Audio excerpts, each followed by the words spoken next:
come up, sit down. There's some up here up front. Okay, we're really not talking about the many facial expressions of Dave. We're really not. That's not the theme of the talk today. Although I do love to pick on Dave, as he loves to pick on me. But yeah, there's some more chairs if you want. If not, we're just going to start. And then if you want to stand, you're more than welcome to. If you don't want to stand, you can come up here. You know what hit me? Is the greatest prank of all is making you believe there's going to be a prank, and then there's none, right? Because you spend your whole time watching your back. Now I say that, something bad's going to happen. Okay, guys, so for any of you that know some of my work and what I do is I'm a big believer in that understanding how to read the emotional content that people don't want you to see helps us in communications of all types, but especially as a social engineer. Sorry. If you can read people's emotions and you understand what it is that they're not saying, it can help you to reply better, it can help you to influence more, and it can help you to understand the emotional state of the person that you're dealing with, aka your target. Now, this isn't just applicable to security. This is applicable to any time you're going to communicate with a person at all. So this information is very good for all of that, but we're going to be applying it directly to security. And a couple of years I've been giving speeches on the amygdala and other things here at Derby. And then this year I'm like, one thing we've never talked about is practical application. Like, how do we do this live? How do we decode the facial expressions that we see? And then what do you do about it?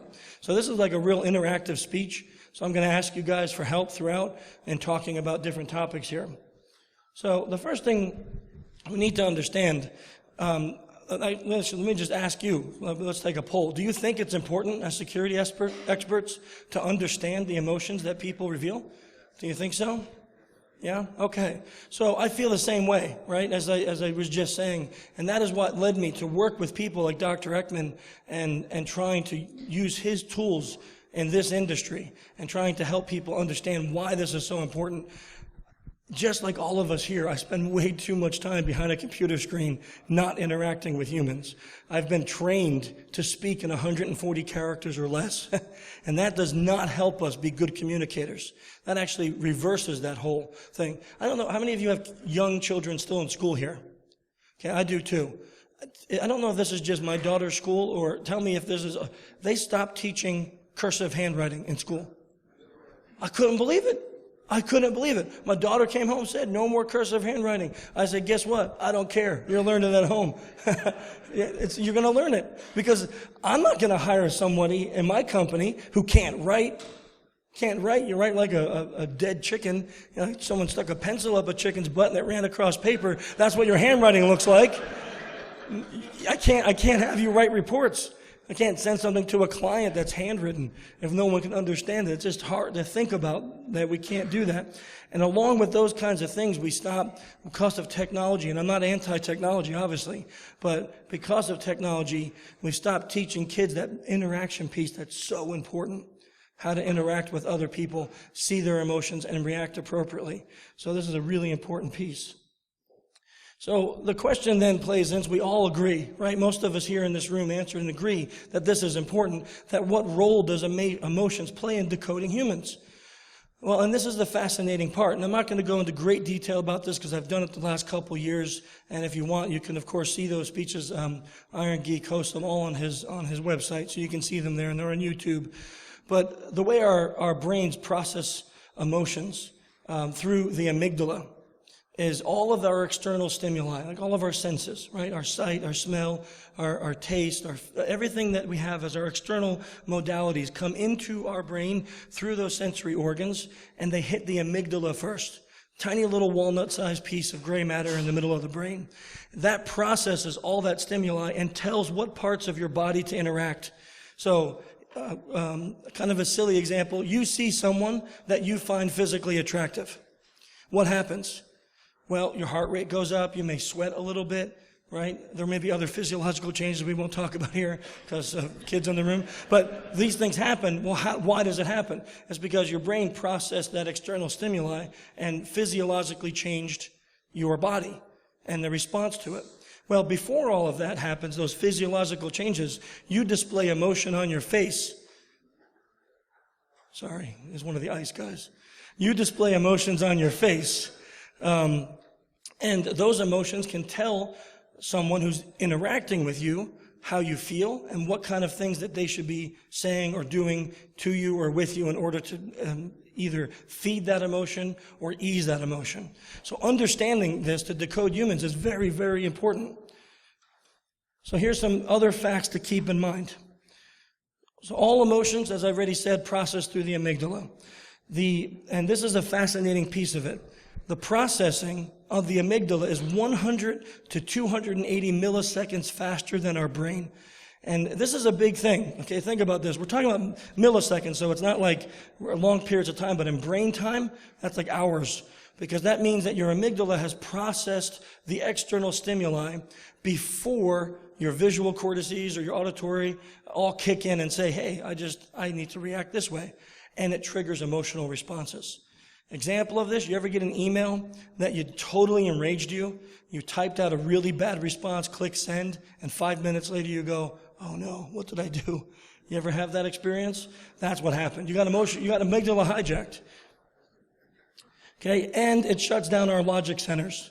So when the emotional centers kick in, logic centers stop working. So it's very important to understand that. And based on these triggers, we have physiological and psychological responses. So if we know all of this, we can reverse engineer a human. Now we can understand their emotional content, and that helps us to influence them much better. Being able to read emotions will change the way you interact with people. So there's a huge, big caveat and red flag here that I always tell everybody that we talk to about this. Just because you can see the what doesn't mean you know the why.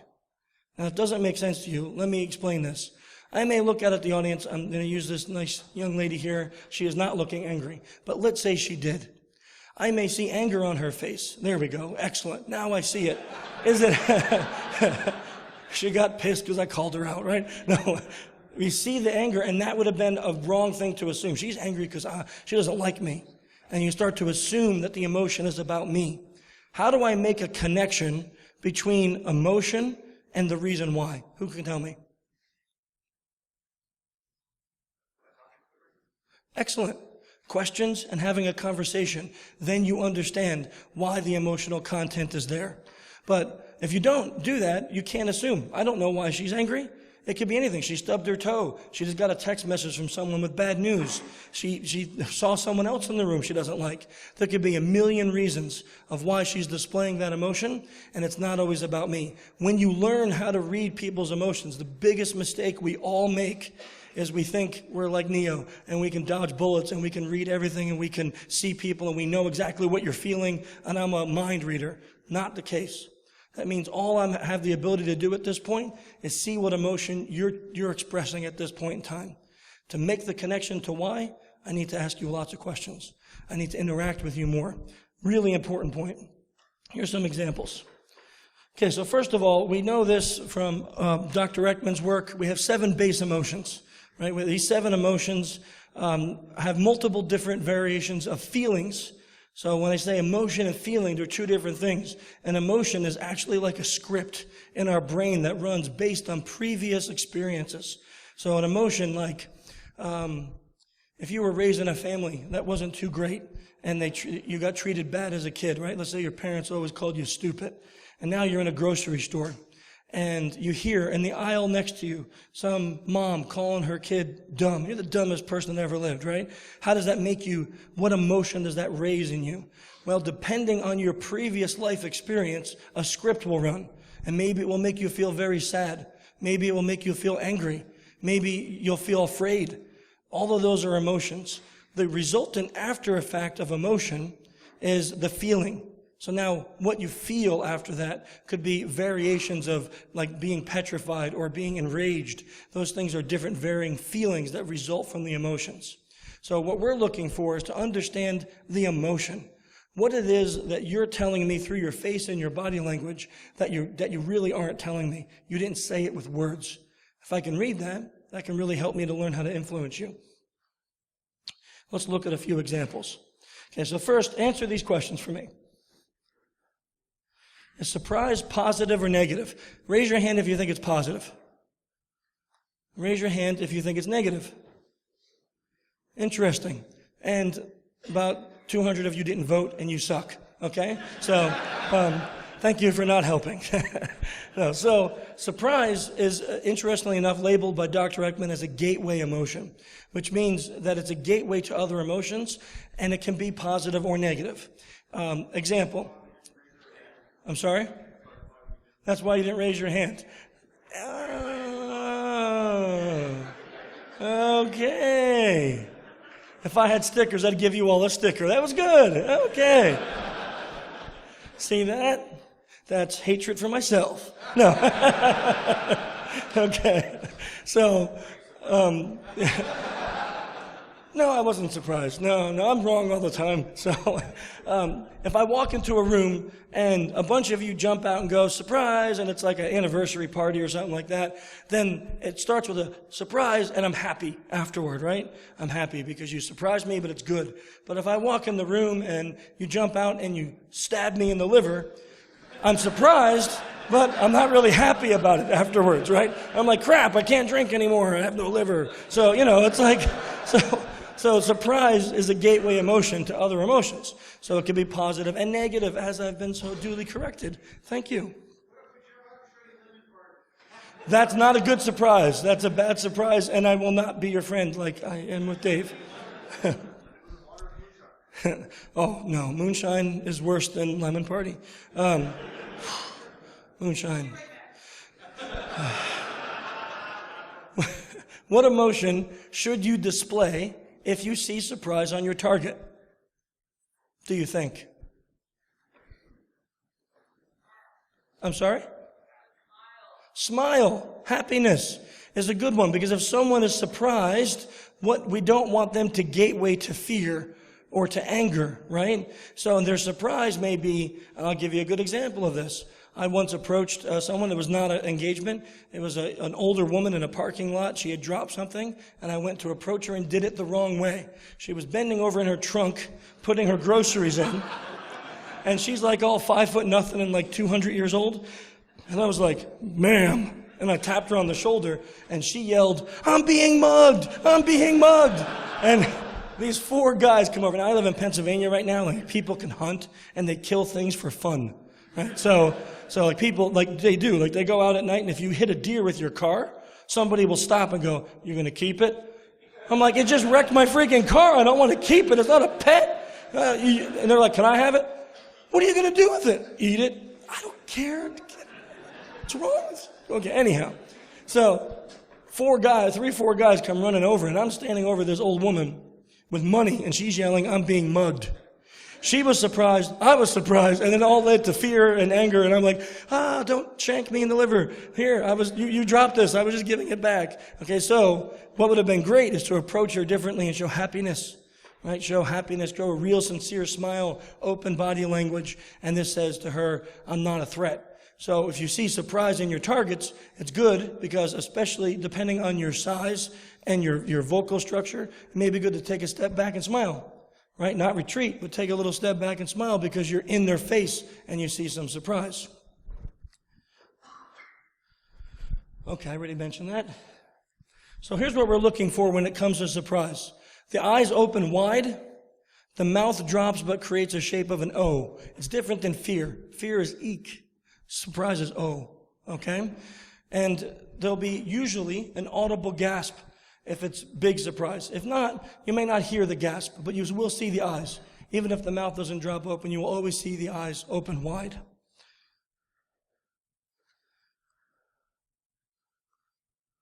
Oh, wait. Do we have audio up here? An audio? I have to hold the mic to it. Okay. Okay, watch this. His reaction when he realizes he's stood next to Wade Rooney. Okay, so there's the first thing, right? So you first see surprise, the mouth drops open, he realizes he's standing next to one of his idols, and watch what happens. Full surprise, right? Bam! Full surprise on his face. You really can't argue it. It's epic. Epic surprise. Now, rarely in history will you see, I hope, that level of surprise on your targets. Okay? If you do, you have done something wrong. My suggestion is to back away. I will give you a big fail story of where I did see surprise that led directly to disgust.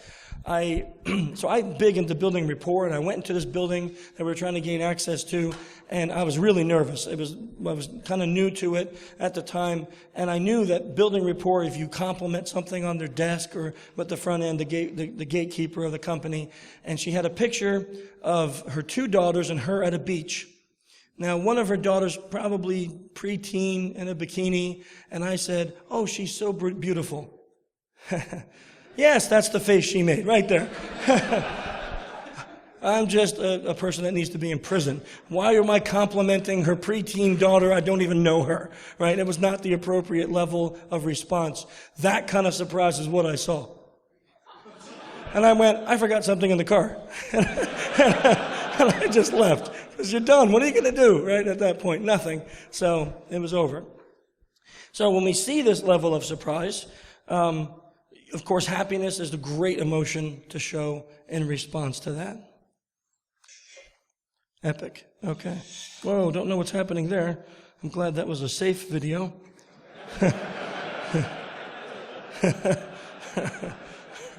That would have been a surprise for you all. Yeah. Sorry, I keep hearing things. Let's watch this second surprise video. This is a great one.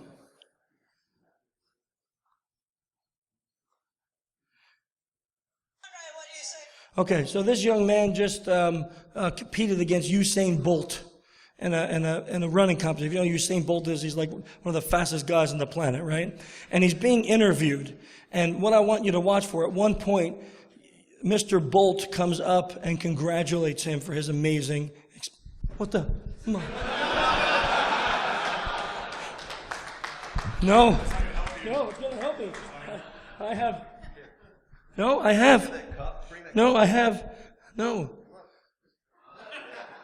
Okay. You get 3 of them because you have 3. I have 5.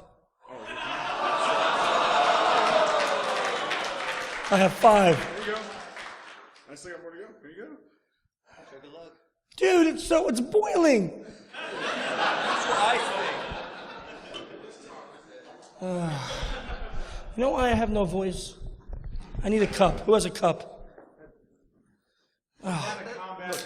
Come on, let's do some math here. It's boiling. Have that cup. Ice medic, help. We may need multiple ice. We may need to daisy chain the ice. This is boiling.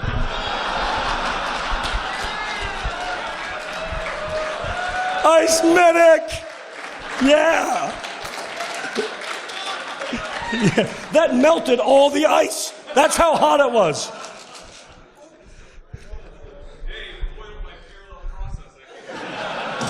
That's right. No! Here you go, medic. No, don't ice my medics.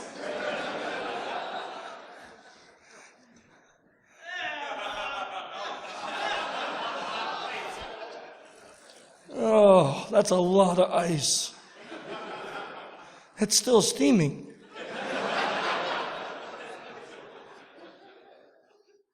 I want to say thank you, but... You got a lot more to drink out of that. Oh yeah, there's more in here. That's disgusting. We actually bought a portable oven that we've been cooking in all night, so it's turbo head. So is it cold? Yes. It's cold? Yeah. It's very cold. Is it for more? Yeah. Yeah. Wow. That's impressive.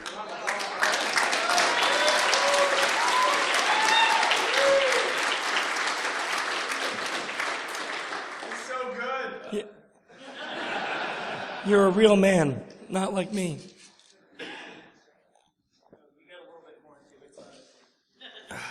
Okay, go ahead. I'm trying to educate. Well, what's floating in there?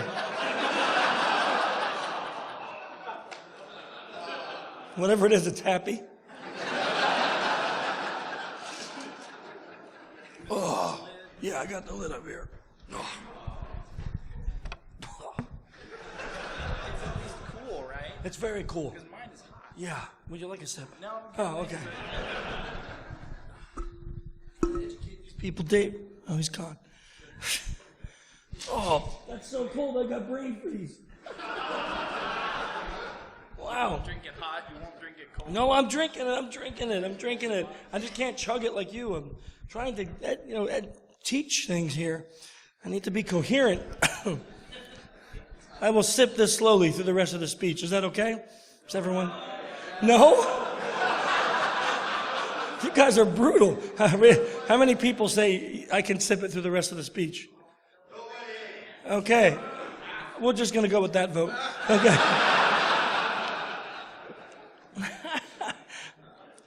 Like I was saying, oh, that is so bad. That is like cold urine. There was this one time in Reno. No, just kidding. Okay, so just watch. I'm just so happy to be here right now to race against these guys in the final and to get myself a bronze medal here.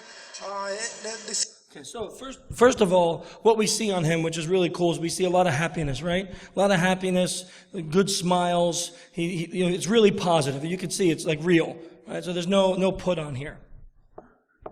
Season couldn't end the way it is. It is. I'm speechless right now. I mean, it's your first World Championships. It's the first time ever you raced these guys. I know. When you came in here, like the first time, what did you think? I just said I got to be competitive. I know these guys.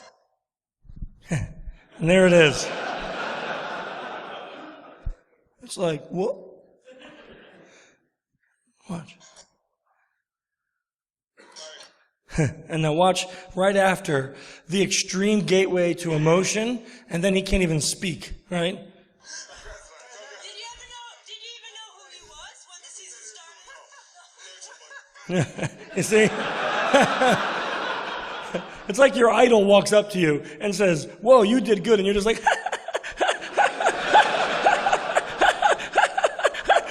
that's all he's doing. It's like, man up, stop squealing. Look, it's great. Watch the face again. Did you even know who he was when the season started? Don't you, but man, listen. Great job. That's all I can say. Well done, man. Well done. So how about that? How does that feel then? It was good to be respected by Usain Bolt, the king, the greatest of all time in the world. I'm so happy right now. Right? Pretty great gateway to emotion to that. And you could see it clearly on the face, even from the side view. And that's what's important, is that we learn to recognize these things, even from the side view. I'm trying to get right back to that. Right there. See it? Look at the eyebrows. The eyebrows have opened wide. The eyes are open there, and you can kind of see it. And this one, what's a great example of why we chose to use it, the mouth did not drop to an O shape because he was speaking, but you can definitely see the surprise in the eyes.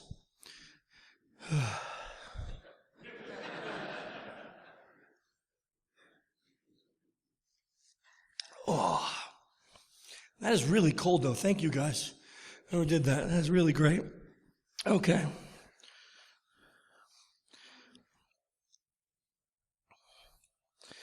Okay, answer these questions, and now let's talk about fear. Is fear, okay, we'll do it the real way. Is fear positive? Raise your hand. Is fear negative? Can fear be both? Okay, now let me ask you a fourth question. In an SE engagement, is fear positive? No. right?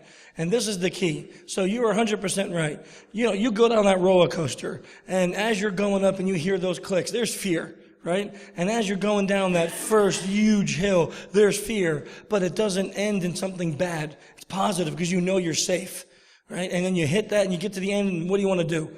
I want to ride that again, right? So you go and you ride that ride again. So that's a positive fear. But if you see fear in your targets, then this is a negative, especially if it's on your approach.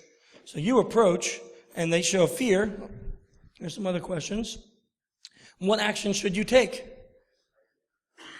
What action should you take if you see fear in your target, do you think? Okay, step back and something else. That's 100% true. You want to step back? Now, I saw someone do this. We don't want to put our hands up. Why not? Yeah, not that it's defensive, but it basically validates their fear. Like, whoa, hey, what's going on, right? Kind of thing. So what is it can we do? I'm sorry? An exit strategy is always good, but that's not my goal. I don't want to exit. I want to continue with the engagement. So we step back a little bit, and then we do what? Smile. Excellent. Now, here's the key with fear. If you smile and it's like too overdone, right? What's going to happen? You look a little nuts to them. Like, you know, you walk up and others are like, yeah, right? No, bad, very bad. So don't do that. So you want to have a smile, step back, and something else that's really important, if you can, make yourself smaller without looking like you're damaged. So like, I'm a pretty big guy. I don't want to go like this. Hey, right? But I generally stand like this, right? I generally stand like this, especially if I'm feeling pretty confident or good. So you don't want to stand like that. What you'd like to do is kind of step back, maybe put your hand in your pocket. I just lower my shoulders a little. Hey, you know, then you start doing with your pretext. What this does is it says to the person, I'm non-threatening. I'm not this big hulking guy trying to come at you, and I'm safe, right? I'm a good guy.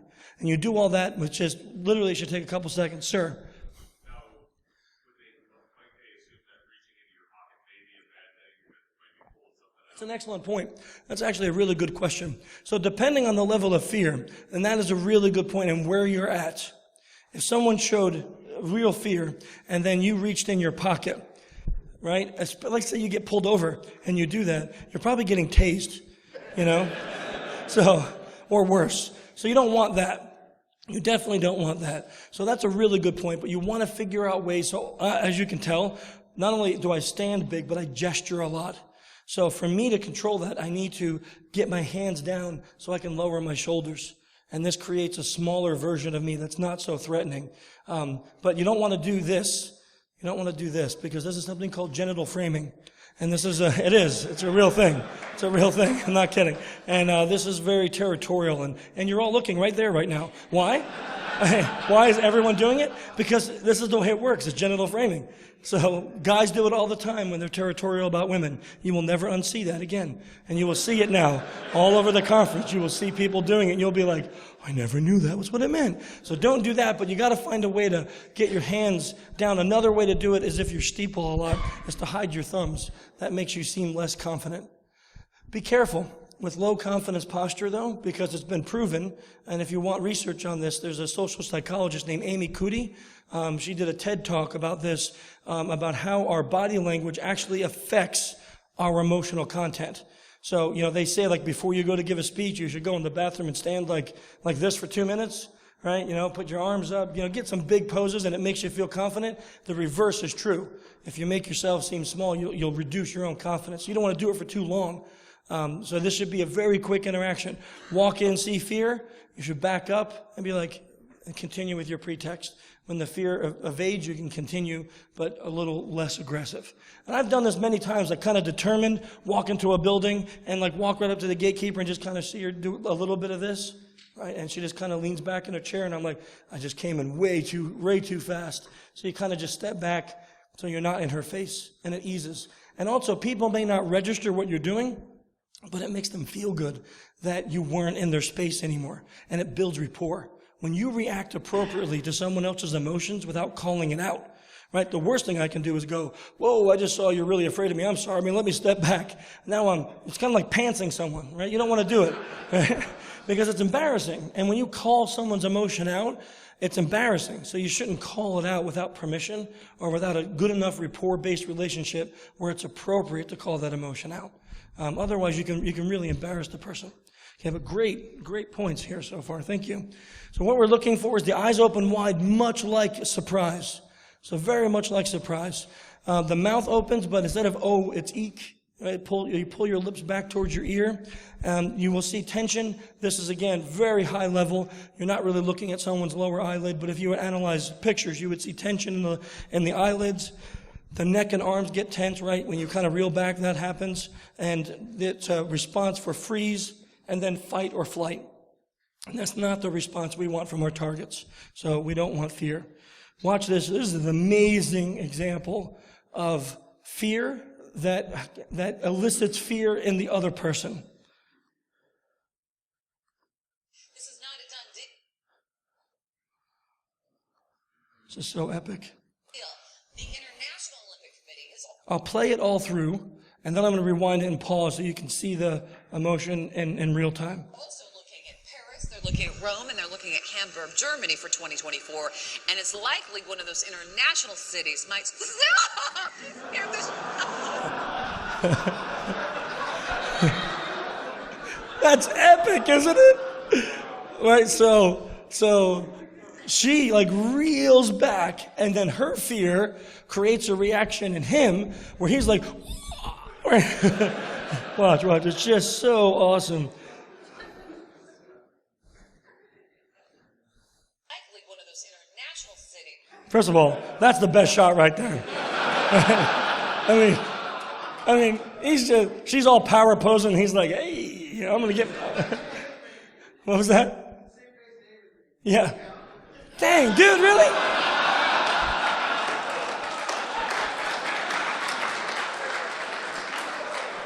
Did you see it? Did you guys see it up front? That was fear.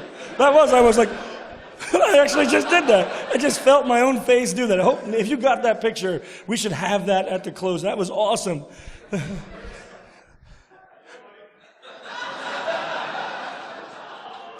Hey, did I show you my opening slide? No!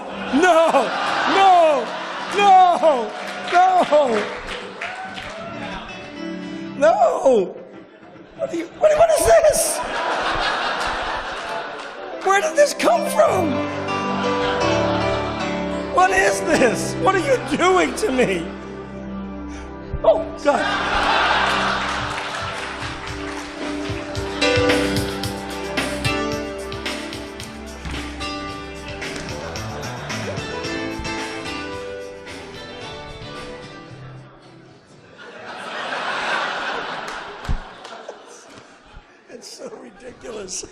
It is so utterly ridiculous. I'm a grown-ass man, and I am jumping all over the place because of...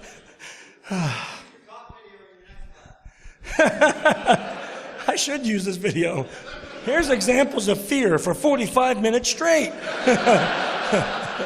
Oh, and yes, that is a brown stain on the back of my pants. This will make it all better. I know. Okay, watch this. Right there. Look at that. It's perfect fear. It's perfect fear. So, and he has not yet responded. And this is the epic part.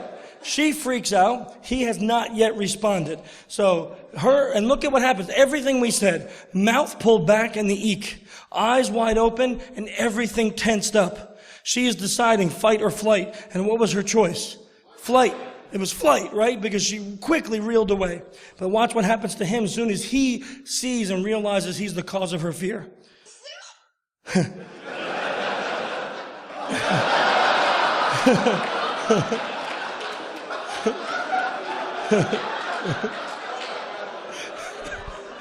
It's epic. It's epic. You can't make it. You can't make this crap up. This is why we said we were going to do it live from recent news stories, which, by the way, was really hard for this talk because we had to find things that were like no more than 2 or 3 weeks old, so they were recent. And it's difficult, but this just happened. It's so awesome. Okay.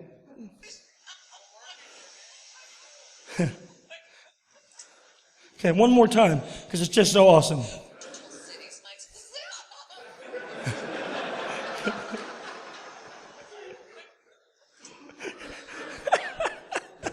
I love it. It's just so awesome. Okay. Okay, anger. Is anger positive? One guy who's got rage problems. Okay. Calm down, sir. It's okay.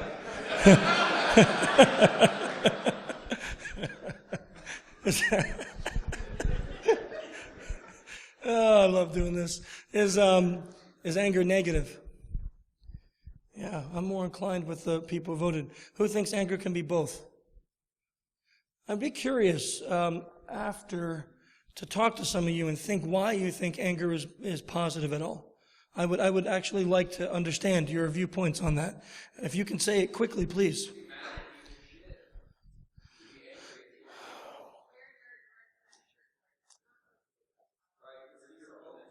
But the psychological aspects of anger are not positive in the sense that what happens when we're angry is both physiologically and psychologically, it's a negative on our body and our mind. Who's saying? I'm sorry, who's speaking?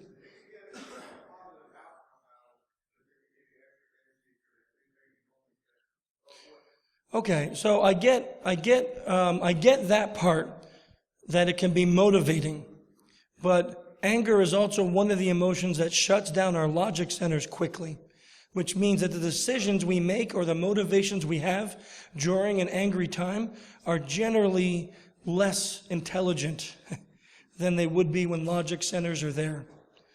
People often do things like, I'm going to go kill somebody that pissed me off, or road rage, or, something that leads to really bad results when they're angry. You generally don't see those things when people are happy. Sir?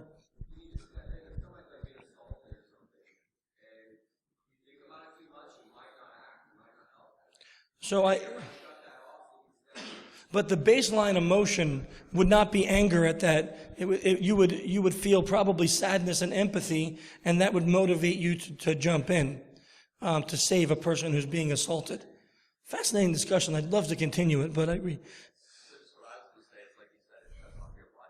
Yeah.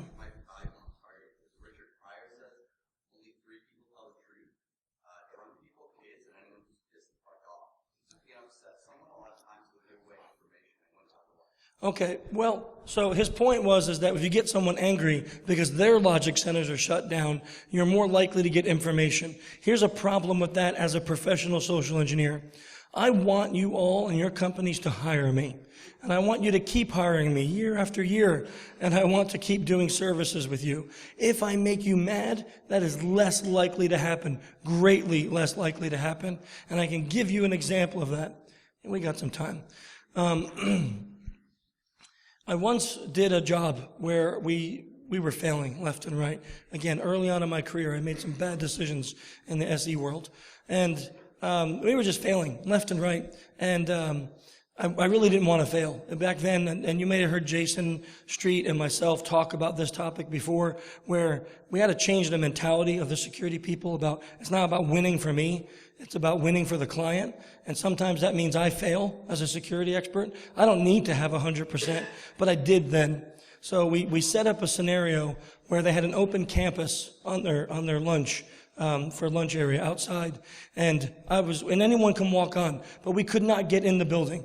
I mean, literally, they were stopping us at every point in time. So we went to the lunch area, and I had a female person who acted like a coworker, acted like a manager, and we waited for a group of guys who were sitting at a table, and I was standing there, and she had walked up. The pretext was she was going to get some surveys filled out, and the surveys had a bunch of identifying information that we would use for phishing and vishing later on in the project. She walked up and she said, "I'm sorry, sir, no one wants to fill these surveys out." And I flip out on her. "You worthless something bad. This is why you can't keep a job. If you can't do it right, I'll find someone that can." And I walk away. She sits down and starts crying. Well, what's the natural response from everyone around her? Yeah. Now they come up, "Who was that jerk? How would you let him talk to you?" And now she does the classic, and this was all planned, and it's terrible, and I hate admitting that we did this. But here's what she did next. She starts defending me. Classic abused wife syndrome, right? He's not that bad. He's just under a lot of stress. He just has a lot of problems going on at home right now. It's okay. I should have got this done. And now everybody, what do you want to do when you hear that? You want to help her, and you want to come and kick my butt. But you want to help her first. So they did. And we got like 25 people to fill out this survey, right? Now, what do you think happens when I come in for the report meeting? "Oh, you're the jerk." Right? I wasn't Chris Hadnagy, the great social engineer that exploited a vulnerability. I was the jerk. I never got hired from that company again. The leftover residual negative emotions may have caused me to win, but it was a win that also cost me. So it wasn't positive. So we changed the structure of our company, literally. We never use those pretexts anymore. We always leave the person feeling better for having met us. And it works great. It works way better. And I have clients that have been with me for 5, 6, 7 years, year after year, doing the same work. So that, to me, is a better testimony than using anger. But I'm not relegating your arguments. I think they're valuable, and there's truth to them. I just choose to not go that path. I have to. Afterwards, let's talk. Okay, so we kind of already mentioned this, but what action should we take if you see anger? I'm sorry? Yeah, well, maybe not right away. The first action you need to take is definitely not become defensive. So we don't, exactly. Someone up here said empathy. Empathy is great. So we really want to really make ourselves smaller, and we want to lower our voice because that eases people's anger. And then you don't want to call out their anger, but you can say something even like, "Oh man, did I do something to make you upset? I'm really sorry." Right? And that right away puts people at ease. Sir? Excellent suggestion. He said slowing it down. So you take that step back, maybe a little apology. "Well, I'm really sorry. Did I do something to make you upset?" And you show them, but remember, keep your eye contact, but don't stare them down. "I'm really sorry. Did I do something wrong?" It's creepy, right? It's not good, right? Turn away first. Turn away first. She won. Okay. Oh. Okay, so let's talk about that. Is that a good idea? If you approach me and I'm angry, and you get angry, what is most likely going to happen? A fight. So no, it's a horrible idea. And because we have a group of neurons in our brain called mirror neurons, we mirror the emotions we see around us. Proof of this, you're walking down the street here in Louisville, so I gotta say it without the I and S or whatever. And you walk past the restaurant, there's windows, you cannot hear what people are saying. But at one of the tables, there's a group of people. That was a door, right? There's a group of people laughing, and you see them laughing and smiling. What do? You smile. Because you see the emotion, you mirror it back, your brain mirrors it. It's how babies learn emotion from their parents. If you have messed up, negative parents, it's the emotions you grow up with. It's very hard to change that as you grow up in life. There are ways to do it. Not the nature of this talk, but I'd be glad to talk to anyone about that. So mirror neurons can create an environment where it's very difficult for you to disengage if you mirror anger in return. Amanda.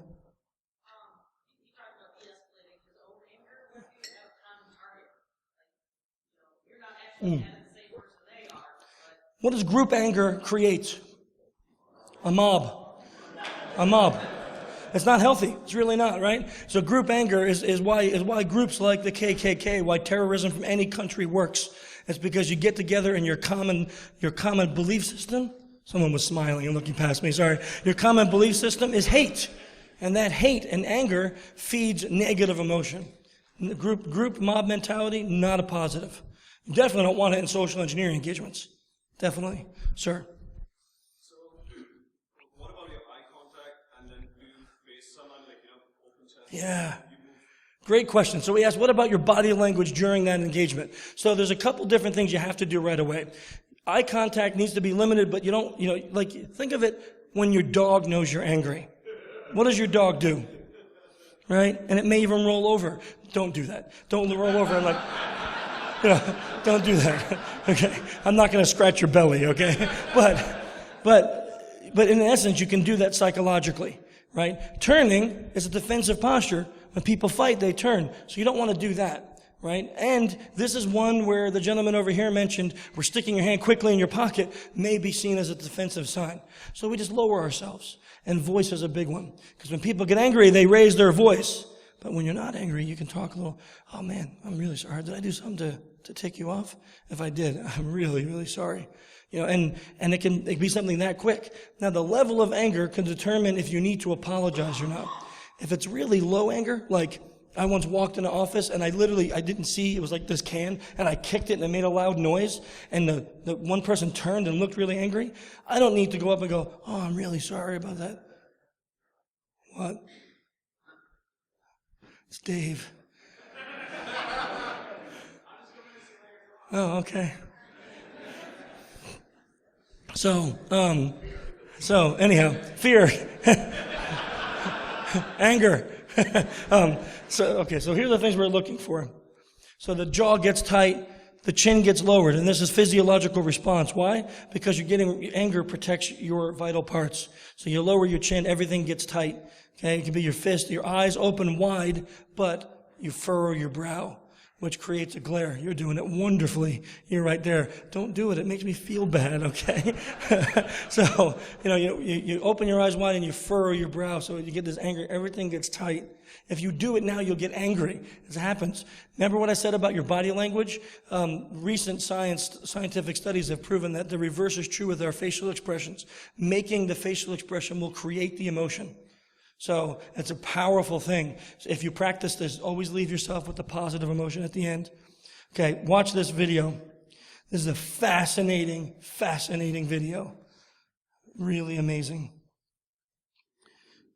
Okay, now, can you see this guy's face okay? From where you're at? I'm going to see if I can, I don't know if this will work. Because I really want you to see this. Okay, so this guy's got a baby in the carriage, and he's already got some anger on his face. You can see it there, and I'm not sure how clear that is for you, but you can see it in the tightness of the jaw and the brow. But it really would take a long time for someone to be able to recognize it at this level. So here will be more evidence coming up. What's that? Holy crap, right? So this is escalating. This anger is escalating, and this is now a mixture of disgust and anger on his face.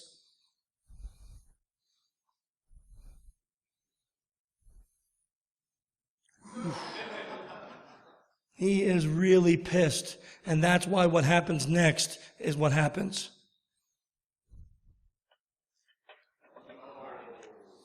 An Aston Martin, $300,000 car, and he keys it, right?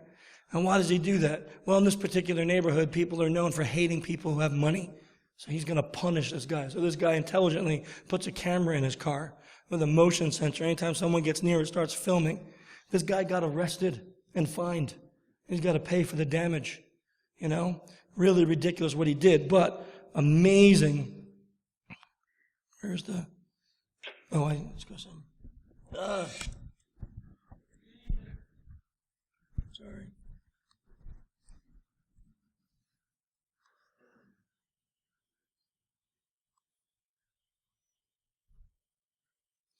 Let me see if I can do this. Yeah, let's do this. Slow back.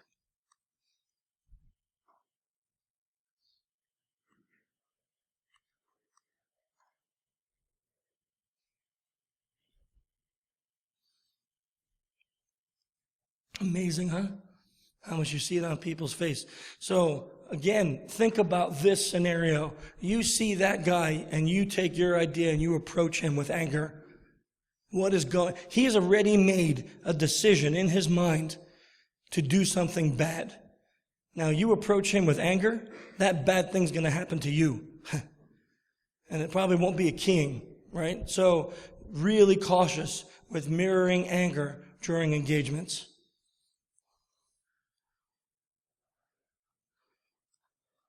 Okay, so now let's watch a video with a blend of emotions. So, what do you think seeing emotions of a person can tell you about their feelings towards another person? So, let's say there was two of us up here speaking. Dave and I were speaking together, and every time Dave talked, I showed contempt. What would that tell you about my feelings toward Dave? Yeah, negative. I don't like him. Right?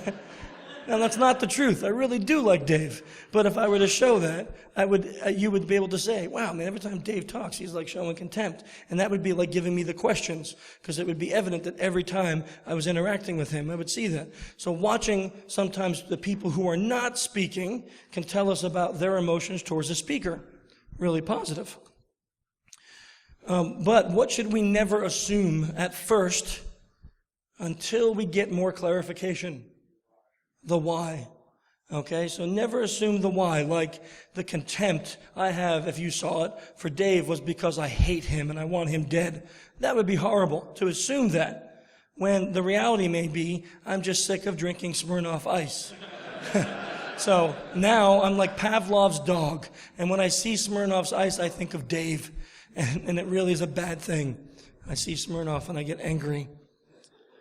Okay, so in this scenario, we're not looking for any particular emotion. We're looking for signs of comfort or discomfort, and then we're looking for incongruent emotional displays. And what that means is the conversation is happy, but there's one person who's angry. Or the conversation is angry, and there's one person who's happy. We're looking for those. And here's a great video on this.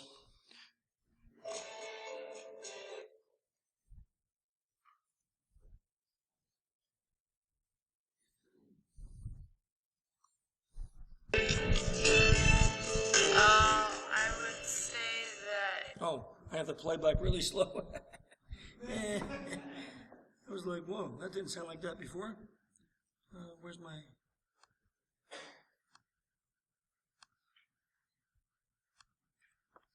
Awesome to be part of the history of Ranger School in general, so graduating with these guys next to me, and Okay. Quickly, what do we see on the guy on her left? Yeah, he looks happy, right? And what about the guy on her right? He doesn't look happy. Okay? Now that's what we see right now. No assumptions yet. the 90 plus other Ranger students that will graduate tomorrow probably will be one of the highlights of my life.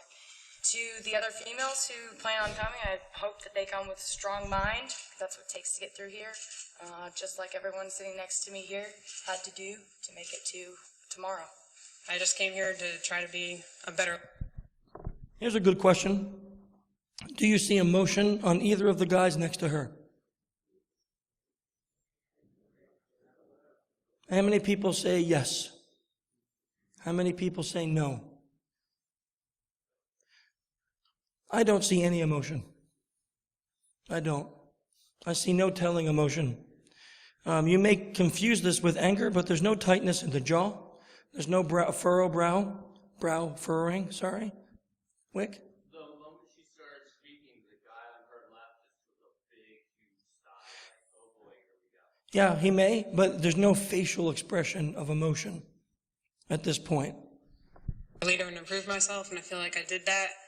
And for other women who have that same goal in mind, just keep that goal in mind, and just don't lose sight of it, and just keep reminding yourself of why you're there, and they'll be fine. And the reasons why I chose to come were the same as these men here, to get the experience of the elite leadership school that the Army has to provide. Now, even though they're not totally in focus, the guy on her right, tell me what you would see.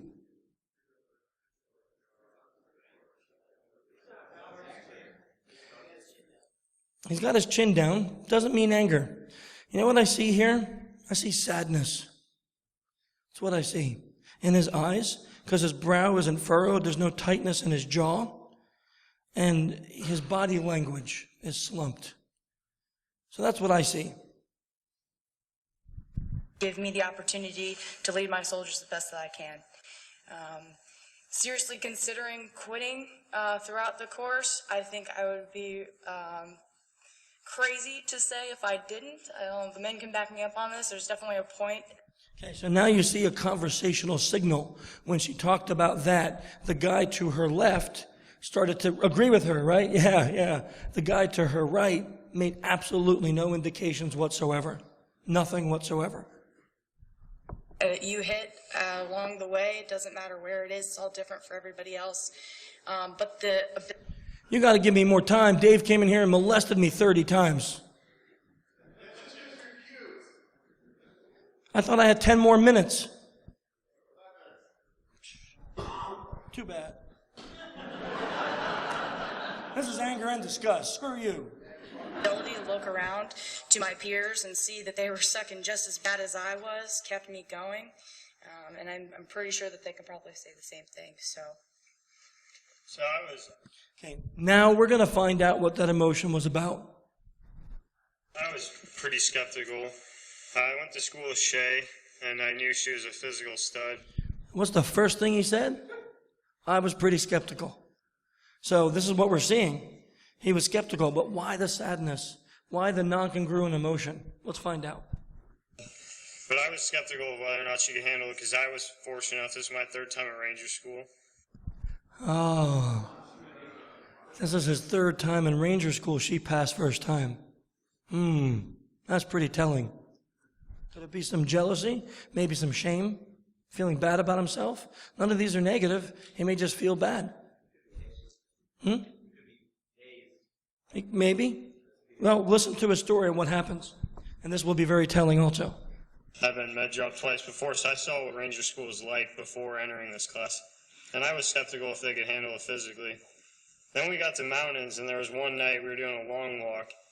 I was the 320 gunner, so I had a lot of weight on me, and I was struggling. And I stopped and I asked at a halfway point, hey, can anyone help take some of this weight? I got a lot of deer in the headlight looks. A lot of people were like, I can't take any more weight. Shay was the only one to volunteer to take that weight. She took the weight off me, and she carried it the last half of that ruck. Literally saved me. I probably wouldn't be sitting here right now if it wasn't for Shay. So from that point, no more skepticism. I knew she was going to make it. Okay, two things majorly just happened, and then we'll have to unfortunately end shortly after. So first, he's telling the story. The only person to save him was the person he was skeptical that would even make it. So the sadness matches now. It matches. It doesn't match the situation, but it matches what's going on up here, because he told us. The second is, he says, I'm no longer skeptical, but he did something. And I'm going to play it again, a very short piece, because I need you to see it. Anytime we don't believe the words we're saying, we do a single shoulder shrug. And he does a really small single shoulder shrug when he says, I'm no longer skeptical. Okay? Watch. I probably wouldn't be sitting here right now if it wasn't for Shay. So from that point, no more skepticism. I knew she was going to make it. You see it? Takes hours to analyze this crap to find that little stuff. But that was amazing to me. That was amazing to me. Because I saw that, and it's like, he doesn't hate her, right? He's not mad at her. He's mad at himself. He failed 3 times, and then he's thinking in his head, she's never going to make it. She's a woman. And then she comes in, and she's the only one to take the sack off him and to run it, when every other guy was like, I can't do it. And now he has to say, I'm not skeptical anymore, but yeah, whatever. Okay, I'd love to play the rest, but I think they sent Nick up here, and I had some great slides. Just wanted to see what you're about to miss. Oh, God. Oh, God. Oh, God.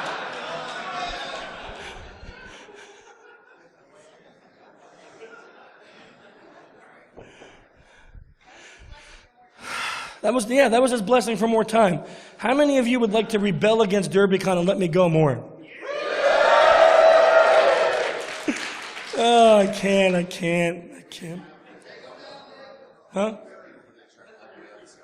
Okay. I'm ending. I promise. I'm ending. I am. Okay. Okay, so if you can detect human emotions, it gives you the ability to react, blah, blah, blah, blah, blah. Read the slide. Okay, here's contact information. If you want to reach out to me, you can do that. Or here's what I'll do when we leave. Where can I go to take questions? Oh, my God! What the heck? Dude! There is a wet spot at this point.